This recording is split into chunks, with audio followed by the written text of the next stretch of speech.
Bom, então, o primeiro seminário do dia é do professor Ricardo.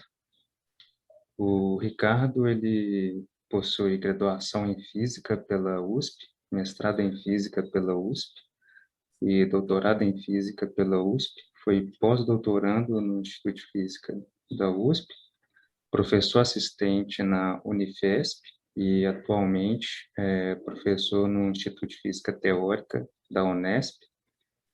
É pesquisador na área de física, além do modelo padrão e espectroscopia de hadrons. Então, quando quiser começar. Tá bom, obrigado.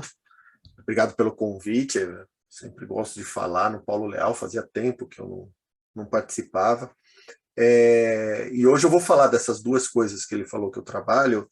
Eu vou falar mais dessa parte de extensão no modelo padrão, que é o que eu tenho trabalhado mais intensamente nos últimos anos, né? Em especial, hoje eu vou focar aqui, eu vou falar um pouquinho sobre por que a área existe, né? Porque eu imagino que tem muita gente que não faz aí física de partículas, né?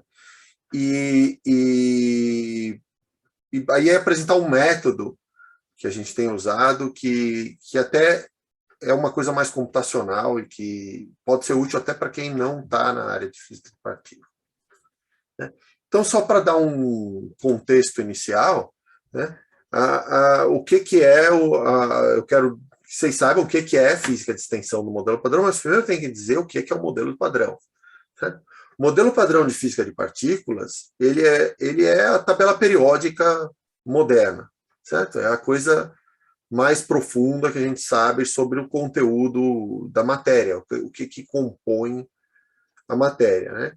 E, em particular, tem incluído dentro do modelo padrão também as quatro forças da natureza, menos a gravitação, né? Então, a gente tem aqui a força forte, a força fraca e o eletromagnetismo, né? E todas as partículas fundamentais que estão organizadas, né? Tem toda uma zoologia que eu podia fazer aqui, mas não vou, né?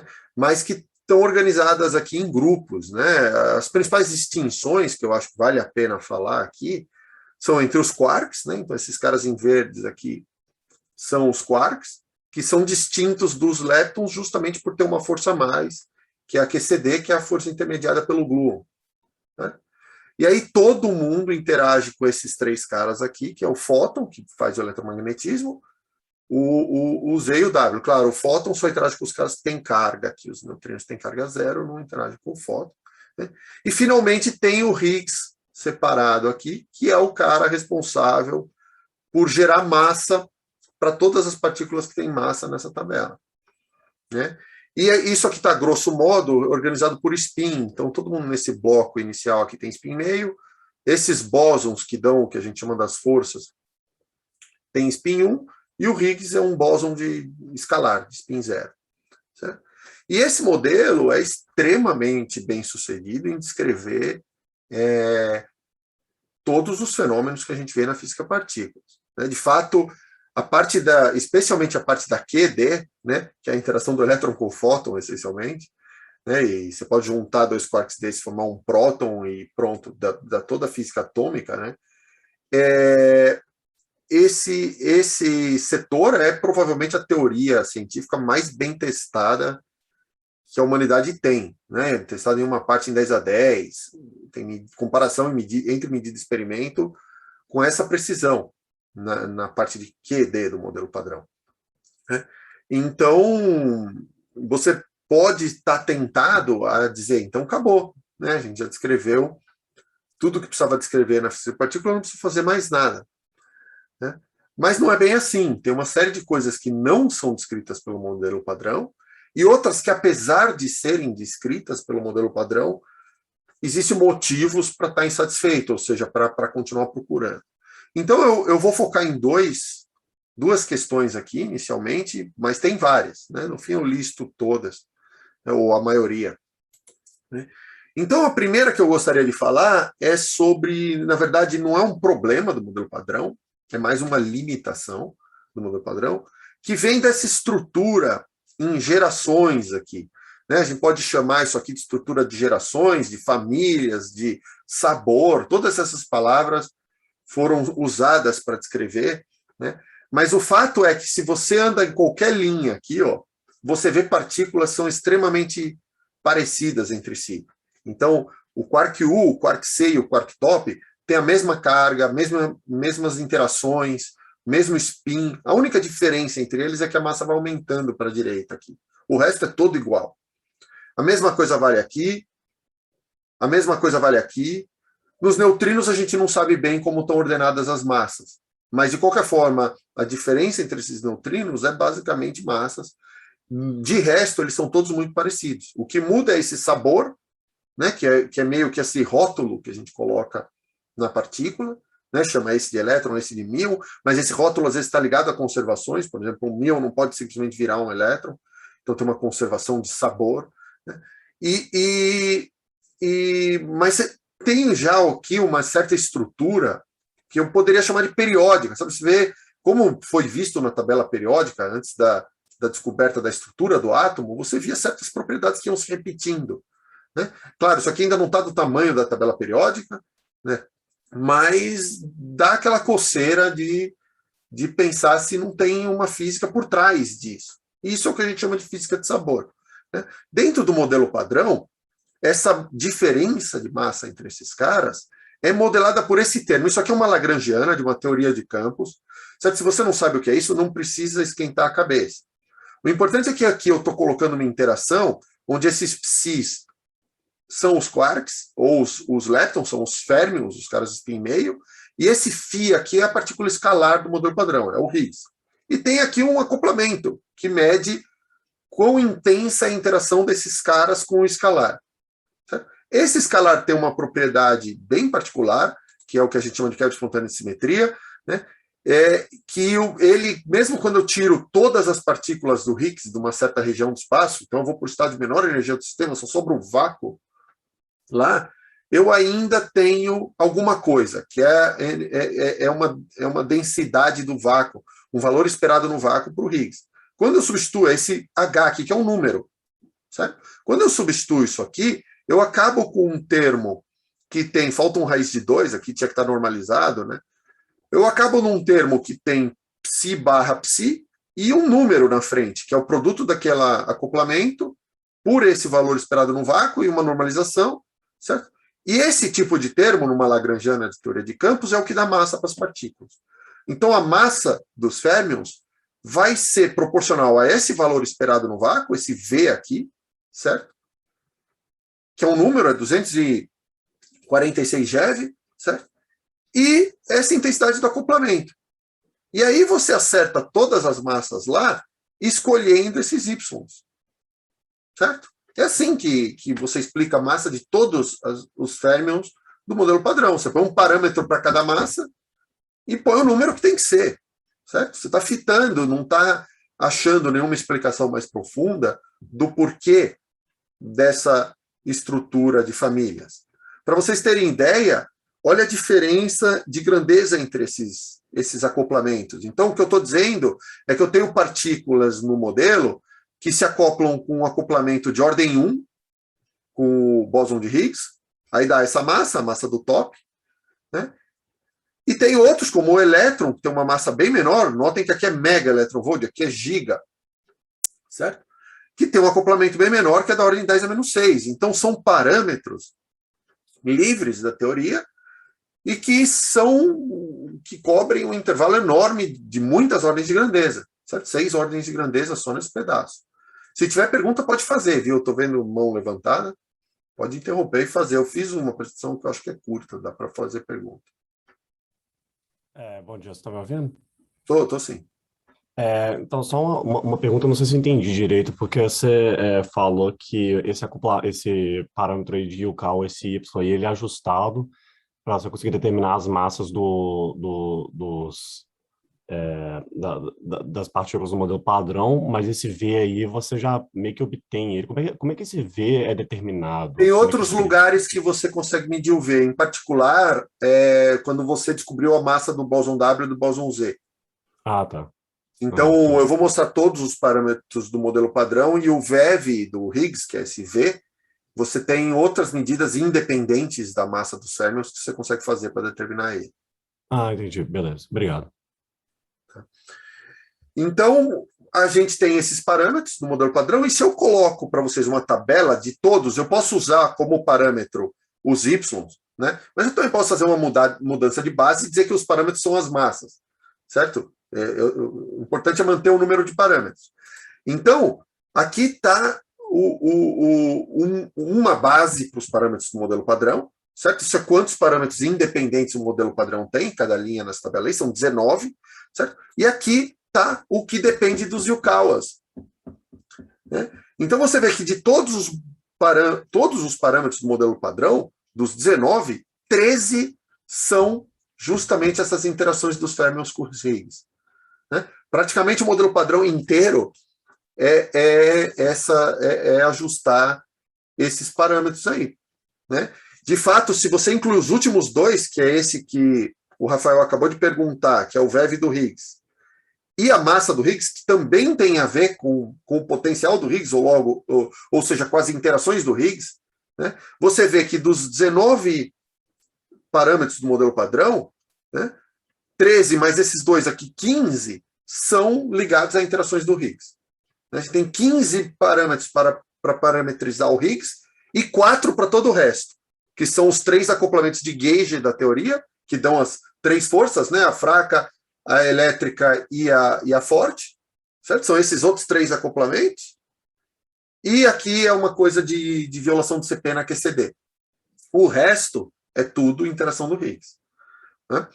Então, não ter uma explicação de por que esses acoplamentos diferentes é algo que assim, pode ser que seja só isso, pode ser que a natureza decidiu ter esse número de parâmetros, não tem nenhum princípio que diz quantos parâmetros deveria ter uma teoria, certo? Mas o faro de físico leva você a achar que tem alguma coisa por trás desses parâmetros, até porque a gente já viu situações parecidas no passado, por exemplo, o pion. Isso aqui me parece muito com as interações do pion, com prótons, nêutrons. Ele tem um acoplamento diferente com cada férmion da física nuclear, né? E no fim é porque o que está por trás são quarks, né? Ele tem uma estrutura interna, então os acoplamentos deles são complicados, né? Então essa aqui é uma das limitações do modelo padrão. E aqui eu vou para um que é considerado um problema, mas eu pus um ponto de interrogação, porque é uma das discussões que tem hoje. Oi? Posso perguntar uma coisa só? Claro, claro. Sobre o neutrino, o termo de massa dele é do tipo Yukawa ou é um termo de massa normal? Então, esse é um problema que eu não falei ainda, eu vou só citar ele no fim, e a resposta é não sabemos. De qualquer jeito, você tem que estender o modelo padrão para colocar a massa de neutrinos. Porque no modelo padrão, do jeito que... O modelo padrão que a gente chama de padrão, ele não tem massa para neutrino. Ele não tem nenhum termo na Lagrangiana com massa de neutrinos. Você tem que decidir qual colocar. Então, você pode pôr um termo igual a esses daqui, e aí o acoplamento de Yukawa, eu falei aqui que esse aqui é 10 a menos 6, o dos neutrinos seria da ordem 10 a menos 12. Tá. E aí tudo bem, só que aí você deve pôr um neutrino de mão direita, que é uma partícula que a gente nunca viu. Ah, tá. Então você pôs uma partícula a mais e escreveu um termo de Yukawa lá na Lagrangiana. Pronto. 10 a menos 12, aumentou mais ainda essa hierarquia, certo? Mas essa hierarquia aqui não tem muito problema, porque, enfim, são números que não são corrigidos por flutuações quânticas e tal. Então você pode fazer. A outra opção é não colocar o neutrino de mão direita e colocar uma massa de Majorana. E aí é diferente. Aí a massa dos neutrinos é essencialmente diferente das dos outros. Mas isso também envolve botar um termo a mais na Lagrangiana, que é não renormalizável, que aponta para uma nova física em alguma escala mais alta de energia. Então, de um jeito ou de outro, você tem que pôr uma coisa nova no modelo padrão, seja um neutrino de mão direita ou um termo de Majorana, né? Nos dois casos, você estendeu o modelo padrão. É uma extensão mínima e essa inevitável. Porque hoje a gente sabe que os neutrinos têm massa, mas esse modelo que eu estou escrevendo aqui, ó, não tem massa para neutrino, não tem nenhum parâmetro aí que é a massa dos neutrinos. Certo? Então, esse modelo que eu estou descrevendo aqui não tem, os neutrinos não têm massa. Ah, tá. Obrigado. Então, agora falando do problema de hierarquia. O problema de hierarquia é um problema que hoje ele está em crise, né? No sentido que ele foi o motivador para a gente estar fazendo um monte de extensões do modelo padrão que eram voltadas a ser observadas no LHC, e não observamos nada além do bóson de Higgs no LHC. Então, hoje as pessoas têm se perguntado se esse problema é um problema mesmo.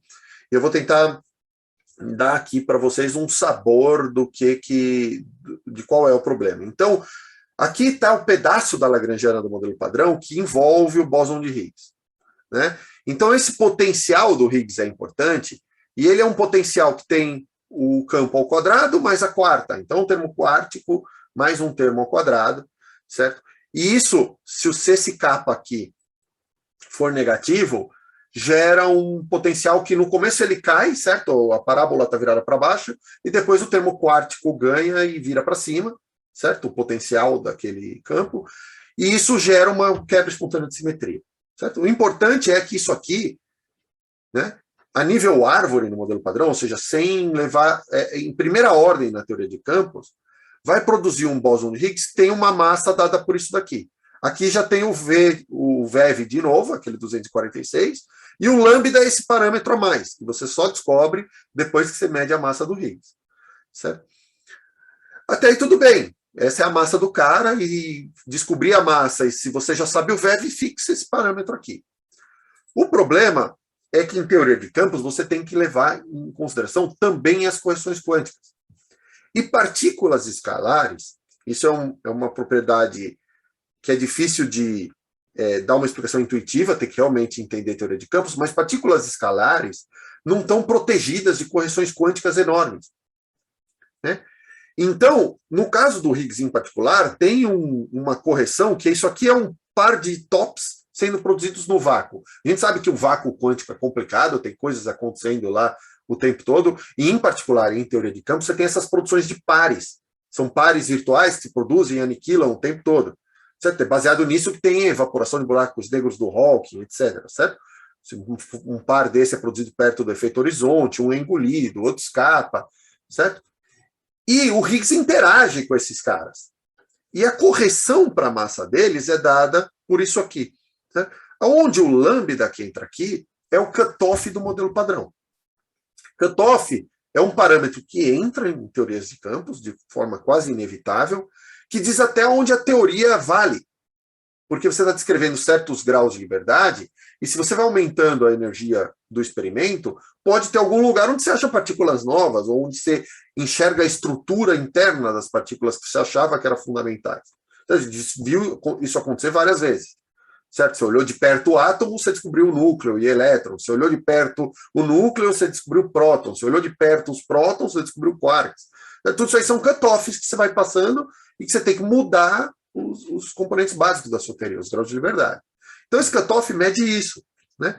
O problema é que, se você acha que o modelo padrão vale até energias muito grandes, esse parâmetro começa a ficar muito grande comparado com o que está na lagrangiana, né? E isso é um problema porque esse lambda, ele é um parâmetro que não é da teoria efetiva que você está usando para descrever as coisas da energia que você mede. Ele é determinado, você não sabe, dentro da própria teoria, até onde ela vale. Certo? Seria impossível, com a física newtoniana, saber aonde estão os primeiros efeitos relativísticos. A teoria newtoniana não contém essa informação. Você precisa da relatividade restrita para dizer, olha, dessa velocidade para baixo eu posso desprezar os efeitos relativísticos. Quem contém essa informação é a relatividade. Aqui é a mesma coisa, né? Quem fixa o lambda é uma teoria que eu desconheço e que vale acima do modelo padrão. Por outro lado, esse kappa aqui é um parâmetro da teoria infravermelha, certo? Que, idealmente, se existe uma independência de escalas, ou seja, se eu posso fazer a minha física aqui a baixa energia sem saber toda a física, a teoria de tudo, certo? A física lá na escala de Planck, esse kappa deveria ser independente do que acontece na teoria, que é a continuação para altas energias dessa daqui. Certo? Eu não preciso saber gravidade quântica para fixar um parâmetro desse kappa, que é um parâmetro de uma teoria que eu estou fazendo a energias muito pequenas, comparadas com as escalas de Planck, né? Então, quando você tem esses dois parâmetros trabalhando juntos e esse aqui está elevado ao quadrado, você cai numa situação onde você precisa, né, cancelar os dois para dar a massa do Higgs, que é um número pequeno. Né? Então, você tem... Vamos supor que você toma esse cara aqui e diz, olha, o modelo padrão é bom o suficiente, ele vale até entrar a gravidade quântica, até a escala de Planck. Né? Isso quer dizer que esse lambda vai ser algo como 10 a 18, né? E a massa do Higgs, eu sei, ela é 125 GeV. Esse é 10 a 18 GeV. Isso quer dizer que esses dois números aqui, eu ponho 10 a 18, elevo ao quadrado, divido por 16π², esses dois números têm que se cancelar em uma parte 10 a 30, para eu tirar a raiz e dar os 125 aqui. Né? Eu inventei esses números aqui, são totalmente chutados, certo? Mas, só para vocês terem ideia, né? Se o lambda fosse isso, que é alguma coisa de 10 a 18, o kappa teria que ser igual ao lambda até as últimas 5 casas aqui, para eu tirar a raiz da diferença aqui e dar os 125 que eu conheço. Né? E isso quebra um pouco essa ideia que a gente tem, em geral, em física, de que quando você está fazendo uma teoria que não envolve o universo inteiro, ou coisas muito maiores ou muito menores do que o que você está olhando, você não precisa saber sobre o resto, certo? Você pode desprezar efeitos muito menores ou muito maiores do que aquele que você está olhando. Né? Esse interplay entre o kappa e o lambda aqui é incômodo, certo? Ele é incômodo. No entanto, você tem que fazer as perguntas difíceis. Né? É impossível que isso aconteça, certo? O lambda, em princípio, é uma coisa observável. Se eu for aumentando o tamanho dos meus aceleradores, o dia que eu descobrir uma partícula nova ou alguma física nova, certo? Eu sei quanto é lambda. Na pior das hipóteses, eu sei que alguma hora eu vou chegar numa situação que a energia é tão alta que a gravidade tem que ser tratada como quântica, e ali é o valor de lambda, certo? O kappa não, o kappa não é observável. O kappa é uma coisa indireta. Então, eu sempre posso pôr o kappa que tem que ser para fixar essa relação aqui, pronto. Certo? As pessoas se perguntam muito hoje em dia se isso é provável ou improvável. Eu acho que essa pergunta não está nem bem definida.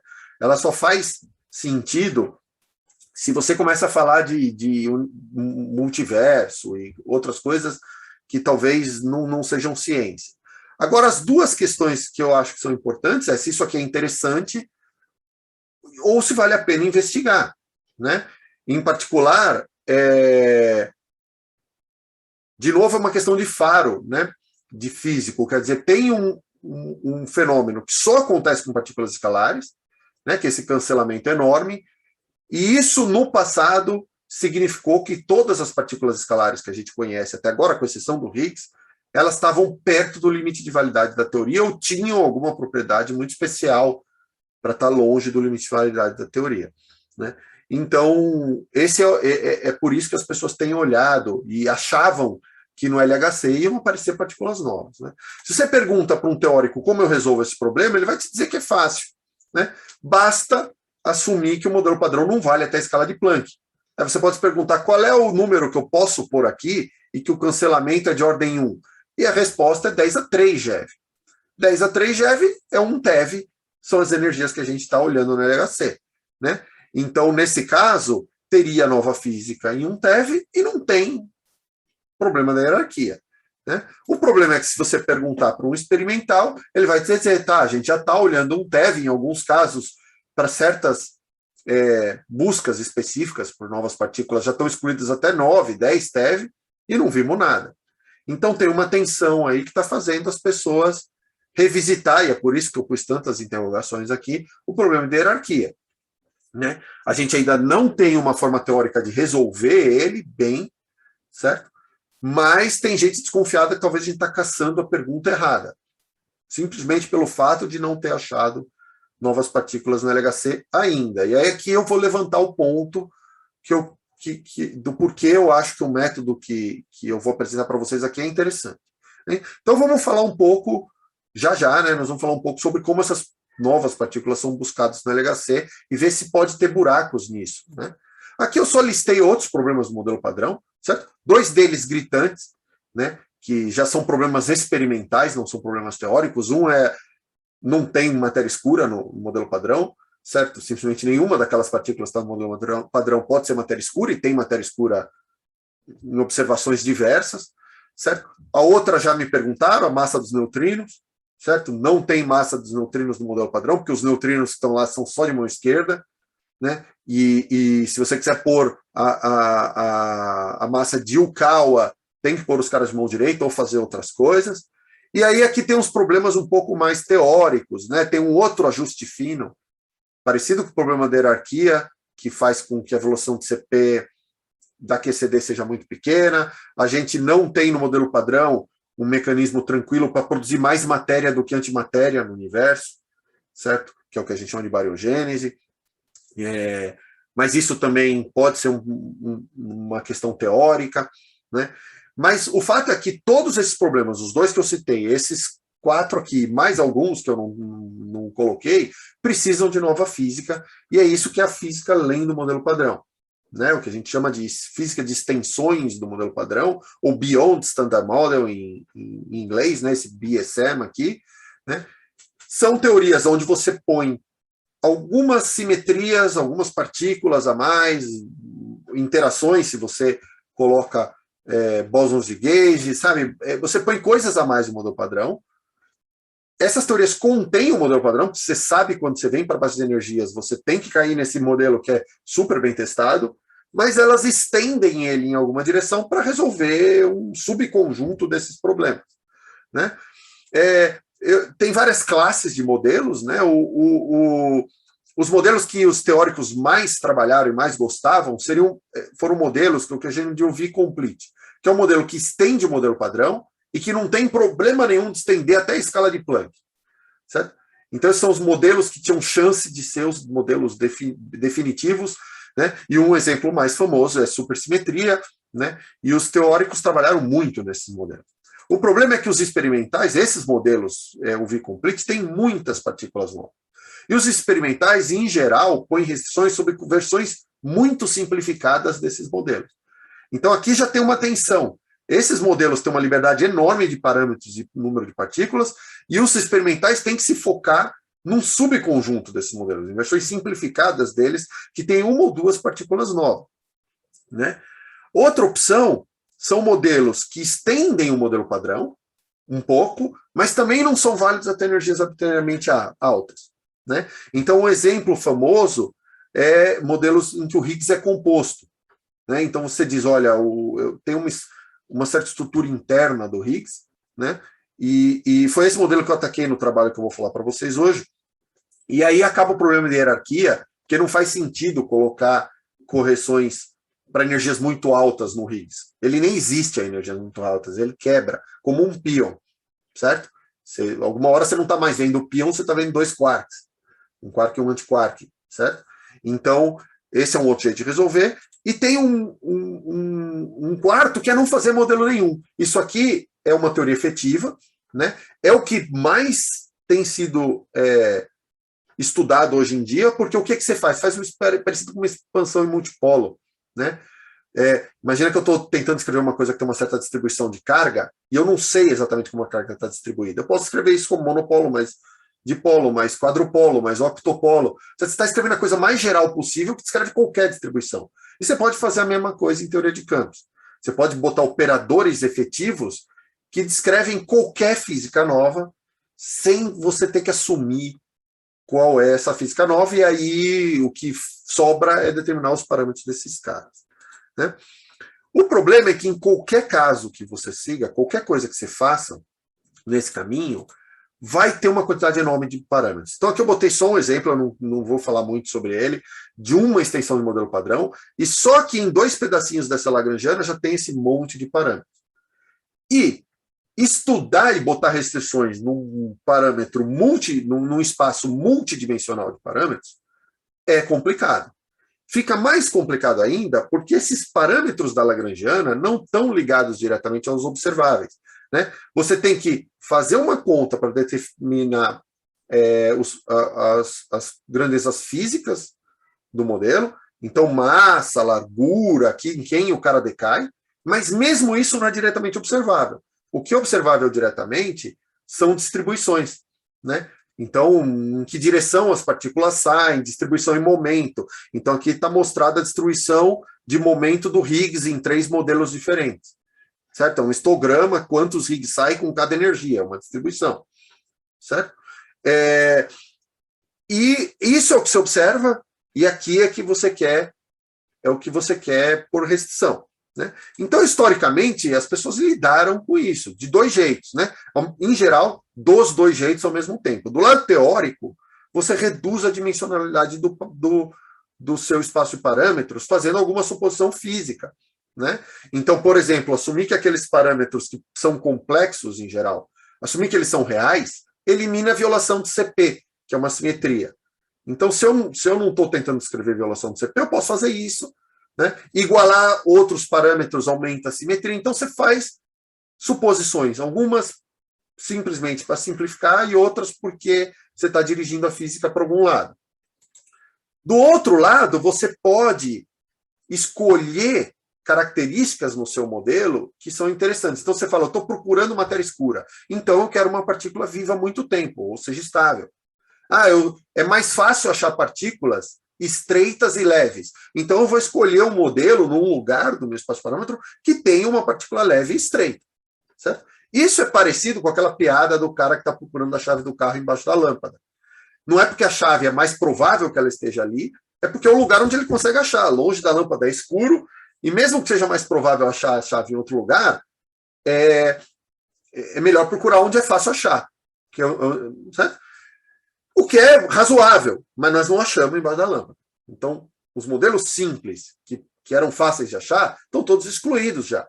Então, agora, você tem que ir lá procurar no escuro, onde o espaço de parâmetros é grande, tem muitos parâmetros, e não necessariamente a física é a mais fácil de encontrar. Né? Então, é isso que o que eu quero mostrar para vocês aqui é um método para fazer isso. Né?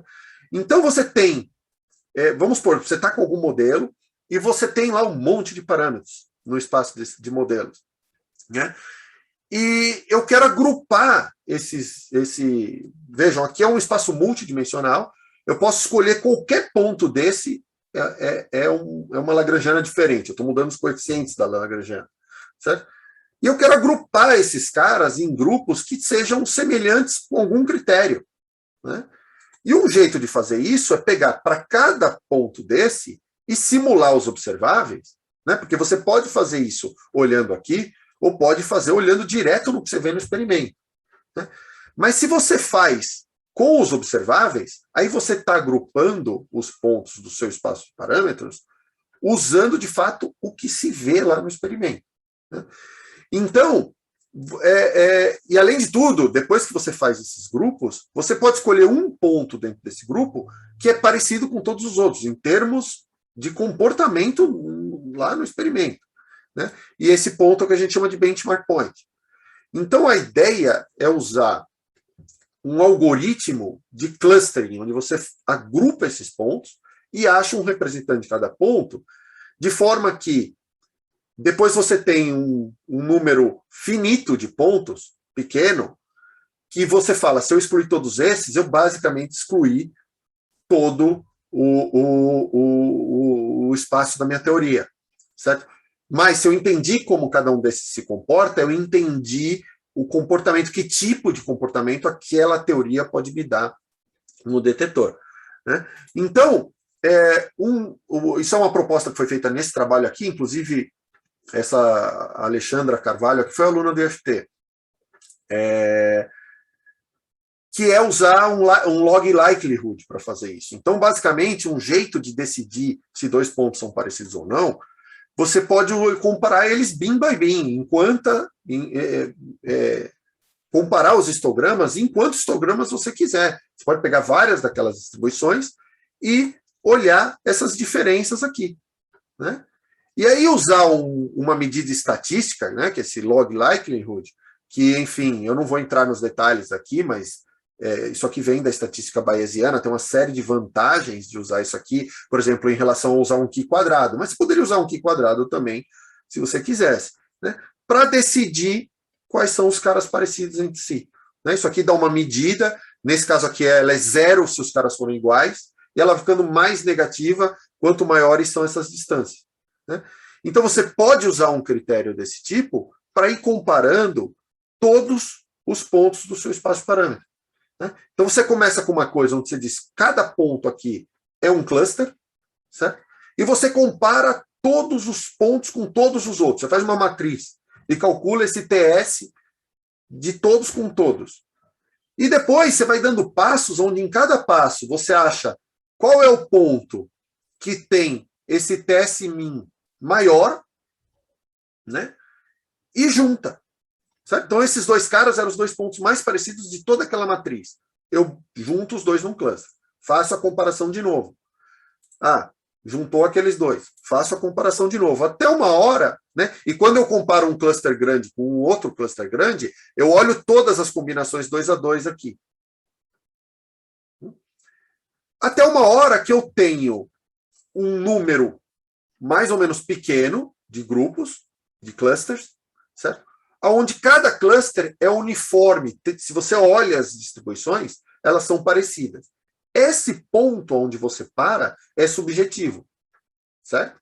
Então, isso aqui é uma espécie de algoritmo de machine learning dos mais simples que tem. Mas é importante guardar uma coisa aqui. Aqui tem uma interação entre o machine learning, né? Você está usando a máquina para fazer a classificação para você, mas tem também a inteligência natural olhando o processo. Porque você tem um jogo entre botar todo mundo num grupo só, e aí esse grupo é totalmente heterogêneo, certo? Tem todos os comportamentos ali, ou fazer um número de grupos enormes, onde cada grupo tem um comportamento bem específico, mas não adianta nada, porque aí você tem 300 grupos, certo? Nenhum deles é característico. Certo? Esse lugar de parar é subjetivo, mas é olhando isso que você identifica novos comportamentos físicos. Quando você está olhando a separação que o cara faz, você vai identificando novos comportamentos físicos. Né? Então, e aí depois que você tem os grupos prontos, você escolhe um ponto representativo. Então, só para dar um exemplo para vocês, eu não vou falar muito sobre o modelo de extensão do modelo padrão, porque ele é muito específico. Mas a gente aplicou isso nesse trabalho aqui. Depois, aqui não vai dar tempo de dar detalhes, mas se alguém quiser conversar comigo depois, eu posso dar mais. É um modelo de Higgs composto, certo? Que tem como característica principal, quando você assume que o Higgs é feito de alguma outra coisa. Você tem que pôr uma simetria maior, então tem uma simetria que acontece numa escala maior, o SO5, que conforme você vai baixando para a energia, ele é quebrado num grupo menor, e junto com esse Higgs composto, você ganha parceiros para os quarks. Em particular, no setor do quark top, aparecem mais 3 parceiros aqui do top, que são mais pesados que o top. Então, esse é o top do modelo padrão, com 172 GeV, 175, depende da energia que você está medindo. Certo? E aqui estão os parceiros deles, são pesados. Né? E tem muita busca sendo feita para esses caras. Então, a gente estudou, né, e aqui estou só citando que espaço do parâmetro a gente cobriu, mas a gente estudou esse modelo num decaimento aqui. Então, é uma coisa que pode acontecer no LHC, próton-próton, produzir top, antitop e 2 Higgs. Certo? E a gente olhou as distribuições desses caras em 348 pontos no espaço de parâmetros desse modelo, que tem 6 parâmetros livres, mas um deles é fixo para que o top seja igual ao top do modelo padrão. Né? E fez o clustering. E deu isso que vocês estão vendo aí. Então, aqui está um exemplo de alguns clusters. O que vocês estão vendo aí? Aqui é uma distribuição, certo? Então, por exemplo, aqui é a massa invariante de um desses Higgs e do top. Aqui é a distribuição angular do top. Para que lado saiu o top? Esse ângulo é em relação ao feixe do LHC. Né? E aqui está o momento do Higgs. E tem um monte de curvas aqui, certo? Não tem um histograma só, tem um monte deles. Cada grupo de histogramas desse aqui é um cluster. Então, cada curva aqui, cada ponto no espaço de parâmetros do modelo, daria só uma curva. E o computador agrupou essas curvas para nós. Né? E a gente enxergou coisas nesse agrupamento que a gente não teria visto sem a máquina. Imagina que eu botasse todas essas curvas aqui num histograma só, que seria um borrão que eu não veria nada. Em particular, uma das coisas que eu posso contar para vocês veem que tem umas curvas que estão em vermelho e outras que estão em azul. Elas vêm de regiões diferentes do espaço de parâmetros. As curvas em vermelho vêm onde essas duas parâmetros de massa são positivos e azul vem onde eles têm sinal oposto. E a gente percebeu, por causa do clustering, que as curvas vermelhas produziam um pico que é mais largo. Tá vendo? Os picos em azul são mais estreitos que os em vermelho. Isso depois a gente voltou na Lagrangiana e entendeu analiticamente. Mas a gente nunca teria visto se não fosse o clustering. Então, depois você volta e, como um bom teórico, entende por que num caso é mais largo do que no outro.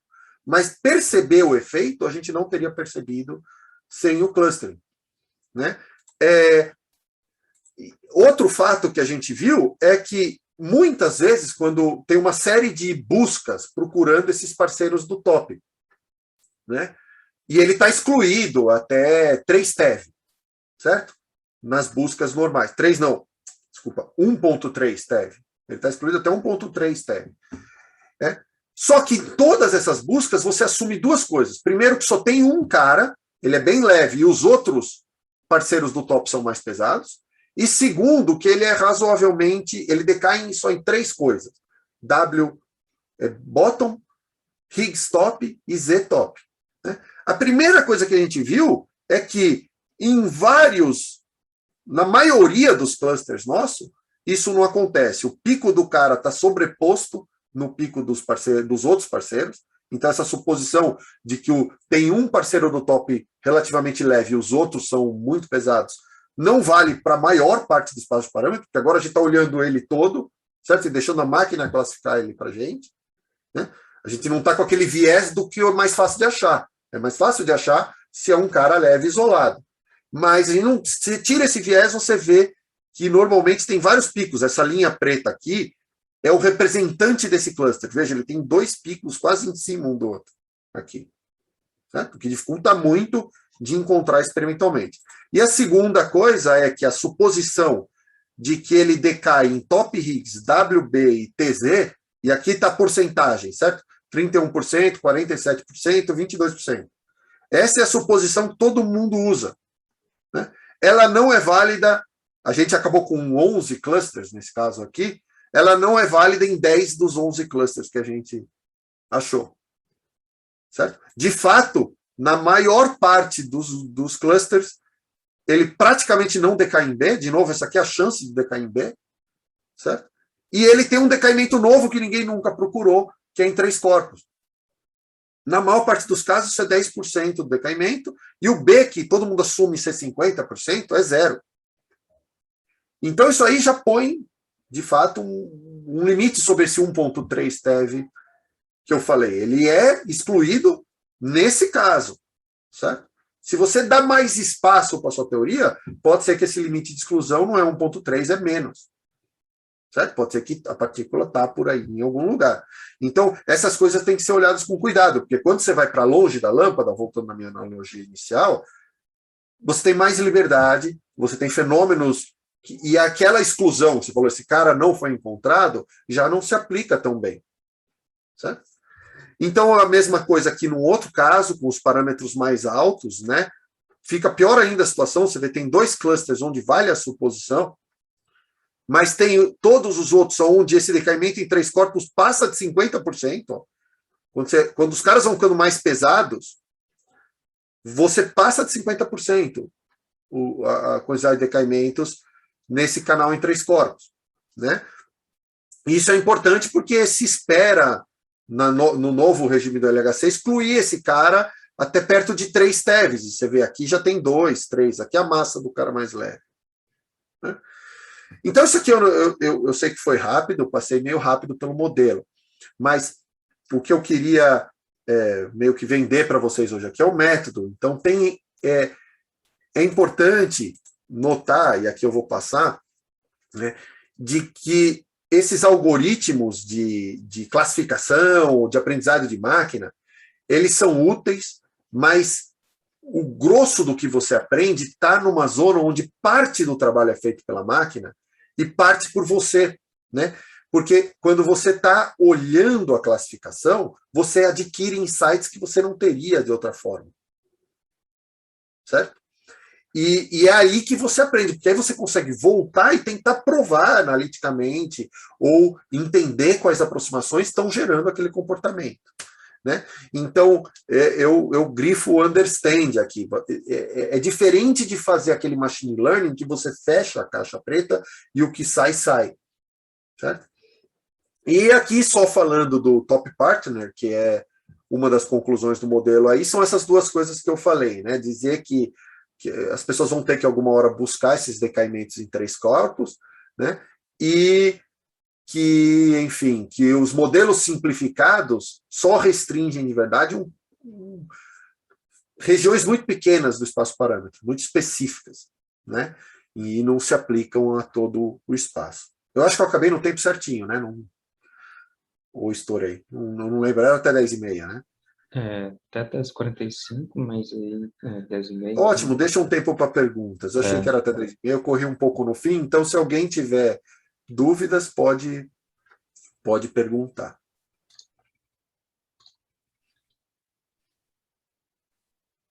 Uma dúvida que eu tive é no algoritmo de classificação, que depois que o próprio algoritmo já classificou, você tinha Deixa eu ver. comentado. Uhum. Eu vou voltar lá.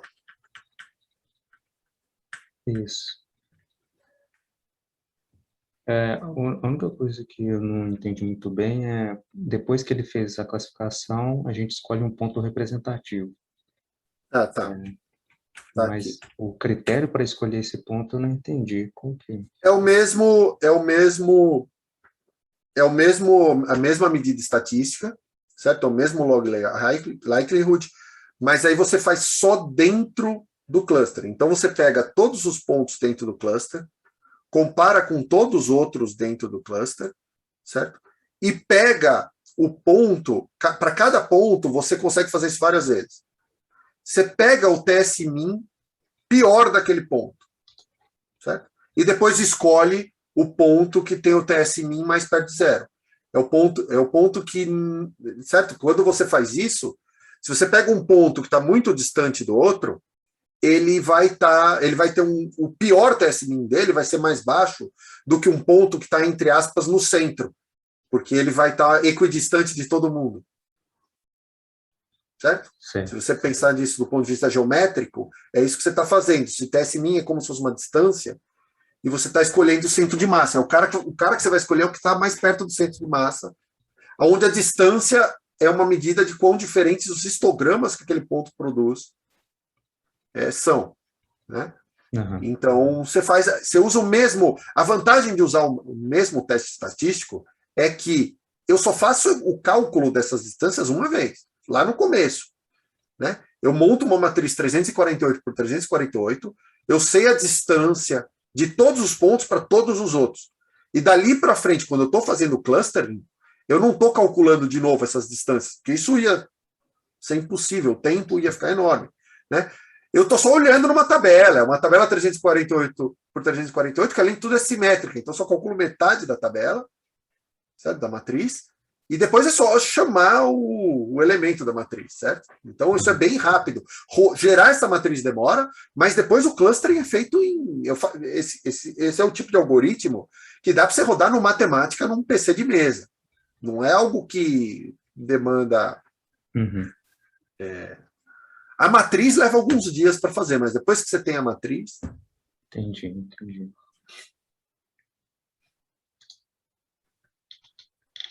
Alguém tem mais uma pergunta? Sobre aquela tabela que apareceu no final, tem uma pergunta. Daí aquela tabela tem só os pontos, só processos desconhecidos ou não? Então, esses pontos aqui são, depois que eu terminei de fazer os grupos, Uhum. para cada grupo eu escolho um ponto representativo. Escolher um ponto significa escolher 5 valores, certo? Porque meu espaço é 5-dimensional. São esses 5 aqui, ó. Só que esses não são os parâmetros físicos, certo? São os parâmetros da Lagrangiana. Daqui para baixo na tabela, estão primeiro os parâmetros, estão os parâmetros físicos. Então tem uma série de coisas aqui, eu não falei de tudo, mas em particular tem a massa dos caras que são os parceiros do top, tem a massa do cara que é o parceiro do bottom, e a massa do cara que é uma carga exótica. E aqui são os decaimentos dele. Então cada ponto desse é um ponto que eu estou dizendo que representa um cluster inteiro. Ah, tá. Então, se o LHC falasse, por exemplo, que o MT1 é impossível ser aquele valor, eu tenho que riscar todos os pontos do cluster, né? Basicamente, porque todos os pontos do cluster, mesmo que a massa do cara não seja 1,36, vamos dizer, em outros pontos do cluster, o histograma que ele vai produzir é o mesmo, ou muito parecido. Sim. Então, o experimento faz exclusão olhando os histogramas.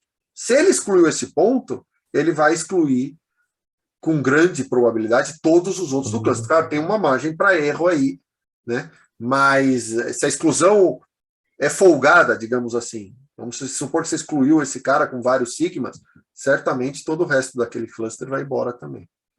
Mas funciona melhor se eu usar menos, quer dizer, se eu usar mais cluster. No limite, por um lado, nessa direção que você está indo, o limite é usar todos os pontos, certo? Em cada cluster é um ponto. Mas aí você cai numa situação onde você tem centenas ou milhares de modelos para excluir, certo? O que não dá. No outro limite, tem um cluster só, mas aí esse cluster tem comportamentos muito diferentes dentro dele. Esse balanço foi feito no olho, olhando os histogramas. Então, o programa ia dando para a gente esses histogramas, né? E você vê que tem um cluster aqui que é um pouco menos uniforme, certo? Mas é que o passo que dividia ele, dividia em 2 clusters que também eram assim, certo? Então, eu poderia ter... Eu posso ir para frente ou para trás, né? Eu posso aumentar o número de clusters ou diminuir, né? E o lugar de parar é subjetivo mesmo. Né? Na prática, o algoritmo que a gente usou fazia todas as opções. E você podia olhar a que você quisesse. Certo? Ver quem estava sendo juntado com quem, em cada passo. E é aí que a gente começou a perceber, é nessa decisão de onde parar que você começa a aprender sobre o seu modelo. Né? Você começa a ver a separação que a máquina está fazendo. Né? E claro, todos esses pontos aqui já estão, por isso esse número estranho, né? Vocês poderiam perguntar, 348 pontos é um número meio estranho. Né? Por que 348? É porque a gente começou com 1.000, mas tem muitos que já são excluídos por experimento. Você tem que começar com um número grande de pontos e aplicar restrições já conhecidas. Isso excluiu um monte de pontos. 348 é o que sobrou, que não está excluído ainda. E aí você aplica o clustering nesses, né? Então tem uma análise, outra que a gente faz, que é de, antes de fazer o clustering, eu não falei aqui, aplicar restrições já existentes. Então a gente olha coisas desse tipo aqui, ó. Regiões que já estão excluídas por uma medida ou outra, e os pontos são pegos só nas regiões que não estão excluídas. Por exemplo, esse modelo aqui, ele tem uma certa tendência a modificar o acoplamento de Yukawa do top. Mudar o Yukawa do top, o acoplamento do top com o Higgs, sem mudar a massa do top. Certo? Porque nesse modelo a massa do top vem por mais formas do que só com a interação do Higgs. Então, como o Yukawa do top é medido, ainda com um erro grande, mas é medido, você tem que ficar dentro do erro, né? Do acoplamento top, por exemplo. Ah, tá, entendi. E o algoritmo de clustering, ele foi aplicado para outros modelos? Tipo, o único que eu consigo pensar é a extensão mínima supersimétrica. Não, nesse trabalho original deles, né, o trabalho do pessoal que propôs esse... Na verdade, o que eles estão propondo não é nem a ideia de clustering, porque essa é uma coisa já conhecida, certo? É usado muito pelo pessoal de machine learning em geral, né, conhecimento de padrões. Eles propuseram aplicar para física de partículas e aplicaram um modelo de, eu acho que 2 dubletos de Higgs. Two Higgs Doublet Model, né? A gente aplicou ao modelo, 2 modelos, na verdade, nesse trabalho aqui, que são modelos de Higgs composto na sua versão 5 e a versão 14. Essa é a versão 5, né? E tem a versão 14, isso tem a ver em que representação do grupo maior que unifica todos esses caras, eu ponho os férmions, se eles vão ser um 5 do SO5 ou se eles vão ser um 14 do SO5, certo? A gente cobriu esses 2 modelos. Que eu saiba, ninguém aplicou a outros modelos ainda, né? A gente também não está fazendo isso nesse exato momento, porque a gente, depois de descobrir que esse decaimento em 3 corpos era importante, a gente está tentando fazer um trabalho para tentar dizer como o limite de exclusão foi feito ignorando o decaimento em 3 corpos, o quanto quantitativamente enfraquece essa restrição. Agora, se você botar os 3 corpos e levar em consideração que... Porque uma das suposições que você faz, quando eles fazem as buscas por esse parceiro do top, uma das suposições que você faz é que esses 3 decaimentos somam para dar 100%. Certo? Se ele só decai aqui, eles têm que somar para dar 100%. Por quê? Porque você observa esse bem, esse aqui com um pouco mais de dificuldade, e esse aqui é bem difícil de ver. Então, se assumindo que os 3 somam para 100, você só precisa observar 2 dos 3 e consegue fazer suas restrições, né? Se o 3 corpos é importante, isso quebra. Você não pode assumir que a soma é 1. E a gente está tentando estimar qual é a restrição de verdade que eles têm, uma vez que eles ignoraram um efeito importante. Certo? Que pode ser importante. Mas depois talvez eu volte para algum outro modelo para fazer o cluster. Entendi.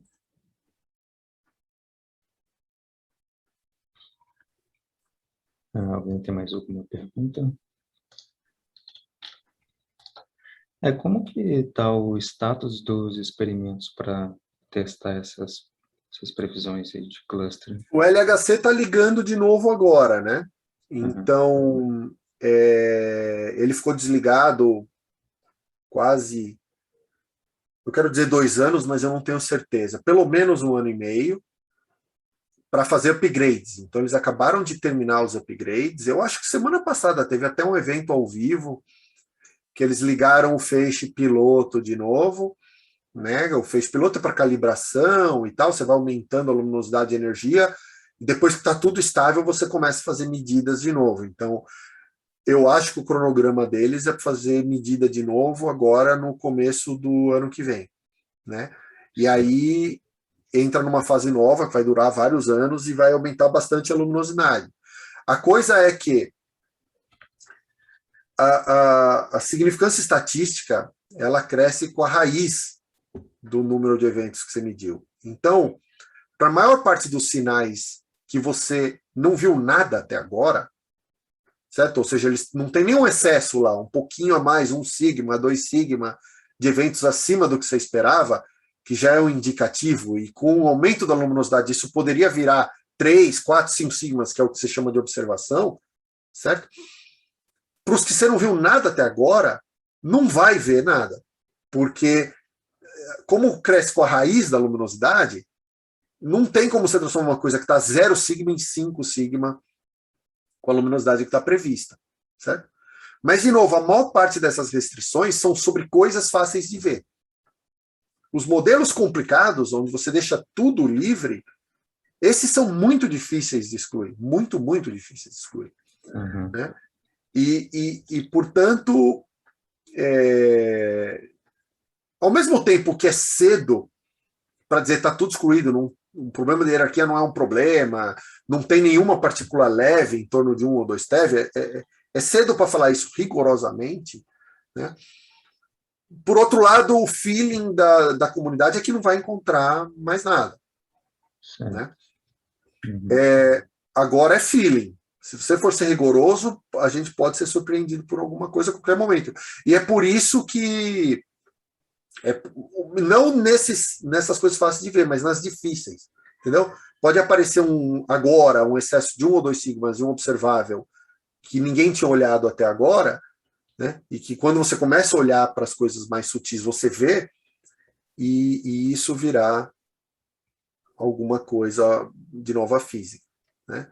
E aí depois tem também planejado um upgrade, aprovado, entre aspas, pelo menos já foi aprovado cientificamente. Eles estão buscando dinheiro para o High Luminosity LHC, que vai ser um LHC de alta luminosidade, né, que vai ser um upgrade da máquina já existente para funcionar por mais 20 anos. E a comunidade física de partículas está brigando para fazer um maior, né, com mais energia. Mas isso aí já é num prazo maior ainda. Tá, entendi. Bom, então, a gente chega ao fim do primeiro seminário do dia. Quero agradecer novamente ao Ricardo pelo seminário, muito interessante. Obrigado a vocês. E agora a gente vai para um intervalo de 15 minutos e volta para o segundo seminário do Diego.